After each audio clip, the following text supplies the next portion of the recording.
Particularly police সংস্কারটা কেন মোটা দাগে আলোচনা হওয়া জরুরি, কারণ হচ্ছে যে পুলিশ প্রথমবারের মতো নিজেরা জাতির কাছে তাদের কাজের জন্য ক্ষমা চেয়েছে এবং তারা আনুষ্ঠানিকভাবে সংস্কারের জন্য আবেদন করেছে। বাংলাদেশের ইতিহাসে কোনো রাষ্ট্রীয় প্রতিষ্ঠান জাতির কাছে ক্ষমা চাওয়া এবং আনুষ্ঠানিকভাবে সংস্কারকে প্রত্যাশা করাটা এটা একটা রেয়ার ঘটনা। তো সেজন্য পুলিশের যারা সিনিয়র লিডারশিপ আছে ওনাদেরকে আমরা ধন্যবাদ জানাই এবং কমিশন এবং রাজনৈতিক দলগুলোর পক্ষে হচ্ছে এখানে এই প্রস্তাবনাটা রেজ করাটা জরুরি ছিল। যে কাঠামোটা প্রস্তাব করা হয়েছে মোটা দাগে একজন সাবেক আপিল বিভাগের বিচারপতি, তারপরে হচ্ছে একজন সিনিয়র পুলিশ কর্মকর্তা, দুজন সিনিয়র পুলিশ কর্মকর্তা, তারপরে হচ্ছে সরকারি দল, সংসদে বিরোধী দল, ওনাদের প্রতিনিধি, আইনজীবী, মানবাধিকার কর্মী, এই ফরম্যাটে করা হয়েছে। এইখানে আমাদের এবি পার্টির পক্ষ থেকে কিছু সংশোধনী প্রস্তাব আছে। আমরা বোধ করছি যে দুইজন পুলিশ কর্মকর্তা সিনিয়র লেভেলে না রেখে, আপনারা জানেন যে পুলিশের ফরমেশনে 2,14,000 সদস্য আছে, তার ভিতরে 2,06,000 হচ্ছে যারা বিসিএস না, কনস্টেবল, সাব ইন্সপেক্টর, ইন্সপেক্টর এই লেভেলের, এবং তারাই কিন্তু মেইনলি পুলিশিংটা করেন, তারাই মেইনলি থানাতে দায়িত্ব পালন করেন, ওসির দায়িত্ব পালন করেন। পুলিশ কমিশনে তাদের কোনো প্রতিনিধি নাই। তো যারা জনগণের হয়ে প্রত্যেক দিন পুলিশিং করেন, নিরাপত্তা দেন এবং জনগণকে ভোগান্তি দেন, দুটাই তারা দেন, এই তাদের প্রতিনিধিটা এই কমিশনে থাকা জরুরি আমরা বোধ করছি।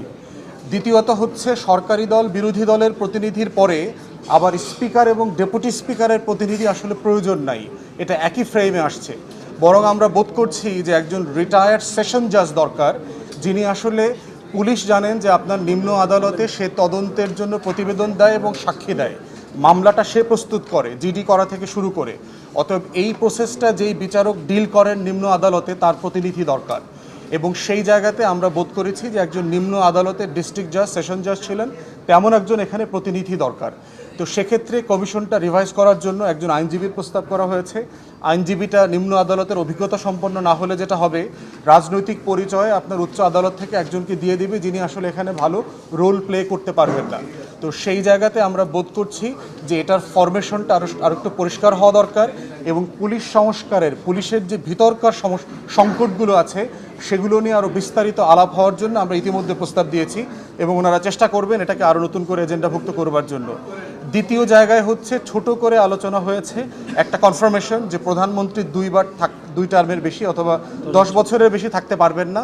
এইটা হাউসে আবার ডক্টর আলী রিয়াজ আজকে নতুন করে আবার কনফার্মেশন নিয়েছেন সনদে উল্লেখ করবার ব্যাপারে। তৃতীয়ত হচ্ছে শেষের দিকে রাষ্ট্র পরিচালনার মূলনীতি নিয়ে আলাপ চলছে এবং জানেন যে এটা চতুর্থ দিনের মতো এই মূলনীতি আলোচনাটা হাউসে এসছে। সেখানে মোটা দাগে ডানপন্থী এবং বামপন্থীদের ভিতরে ব্যাপকভাবে বিতর্ক চলছে। 72-এর সংবিধানের মূলনীতি বনাম 72-এর সংবিধানের বাইরের মূলনীতি, চতুর্থ সংশোধনীর আগের সিচুয়েশন এবং পঞ্চম সংশোধনীর মূলনীতি। সেখানে বিএনপির সালাউদ্দিন ভাই যে প্রস্তাবটা দিয়েছেন সেইটা আমাদের কাছে যৌক্তিক মনে হয়েছে যে কমিশন 4টা নতুন মূলনীতি প্রস্তাব করেছে। স্বাধীনতার ঘোষণায় পত্রে উল্লেখিত 3টা মূলনীতি, সাম্য, মানবিক মর্যাদা এবং সামাজিক সুবিচার, সাথে গণতন্ত্র এবং ধর্মীয় স্বাধীনতা ও সম্প্রীতি। বলা হচ্ছে যে এই 5টা থাকবে।